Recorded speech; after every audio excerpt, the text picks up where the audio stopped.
Good morning students और good morning दोस्तों। मैं राजेश सर द उड़ान 9.0 के माध्यम से आज एक अंग्रेजी ग्रामर का सीरीज शुरू करने जा रहा हूं और आशा करता हूं कि यह सीरीज आप सबको अच्छी लगेगी।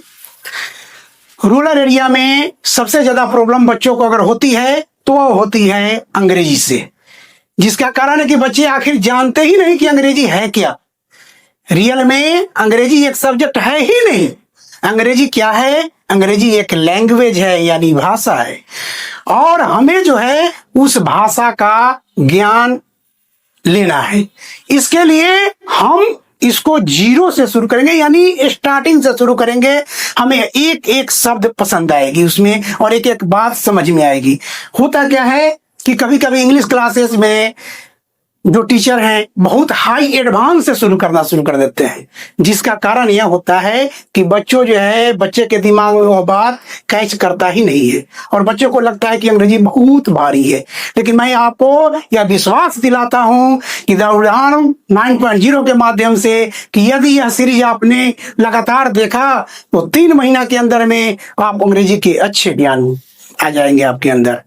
तो मैंने आपसे पहले ही बोला था कि मैं आपका बेसिक स्टार्ट करूंगा। तो सबसे पहले बेसिक में कुछ प्रोनाउन ऐसे होते हैं जिनका यूज हमें बार बार करना पड़ता है। तो सबसे पहले उस प्रोनाउन के बारे में, उस वर्ड के बारे में हम जानते हैं। जैसे ही आपने हमेशा पढ़ा होगा, हर जगह आपको ही मिल जाएगा। ही का मतलब होता है वह। ही का प्रयोग जो है वह पुरुष के लिए किया जाता है। पुरुष मतलब मेल, जो मेल होते हैं उनके लिए हमेशा ही का प्रयोग किया जाता है, और जो स्त्री होती है वह औरत हो या लड़की हो, कोई भी हो, उसके लिए होता है सी। सी मीन्स वह। यहाँ पर हम आपको बोर्ड के माध्यम से दिखा रहे हैं कि यहाँ पर सी का मतलब वह होता है और सी का प्रयोग स्त्री के लिए किया जाता है। अगला है डेट। डेट मीन्स वह। इसका प्रयोग हम किसी भी के लिए कर सकते हैं, चाहे वह पुरुष हो या स्त्री हो। जैसे अगर मान लीजिए कि दिया हो ट्रांसलेशन कि वह राम है, तो वहां पर हम लिख सकते हैं कि डैट इज राम। वह सीता है, डैट इज सीता। यानी इसका प्रयोग हम दोनों तरह से कर सकते हैं, मेल के लिए भी और फीमेल के लिए भी। अगला है ईट। ईट मीन्स होता है यह। कभी कभी वह के स्थान पर भी हम ईट का प्रयोग करते हैं, लेकिन उसके लिए आपको बृहद वीडियो जब आगे बढ़ाएंगे तो बताएंगे कि वह कहाँ लगाएंगे और यह कहाँ लगाएंगे।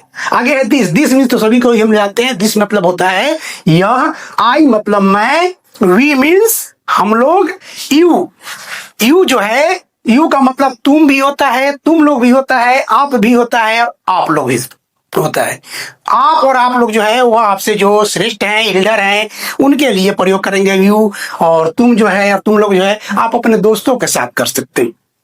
अगला है दे। दे मीन्स होता है वे लोग। कभी कभी वे के स्थान पर भी लोग दे का प्रयोग कर देते हैं, लेकिन वहां पर समझना होता है कि वे आखिर इंडिकेट क्या कर रहा है। अगर वे कह रहा है कि वे मेरे पिताजी हैं, तो वहां पर तो दे का प्रयोग करेंगे नहीं। तो वहां पर वे का अंग्रेजी हम लिखेंगे ही, क्योंकि पिता जो है वह आपके लिए आदरणीय सूचक शब्द है। आगे है दीज। दीज का प्रयोग ए के अर्थ में भी होता है और ए सब के भी अर्थ में होता है। इसका ट्रांसलेशन आपको आगे हम फिर दिखाएंगे, समझाएंगे। डोज। डोज का मतलब होता है वे सब। कुछ वर्ड मीनिंग है प्रोनाउन के, जो रिलेटिव प्रोनाउन है या डिमोस्ट्रेटिव प्रोनाउन है, वो आपको अगले वीडियो में हम देंगे। तब तक के लिए धन्यवाद।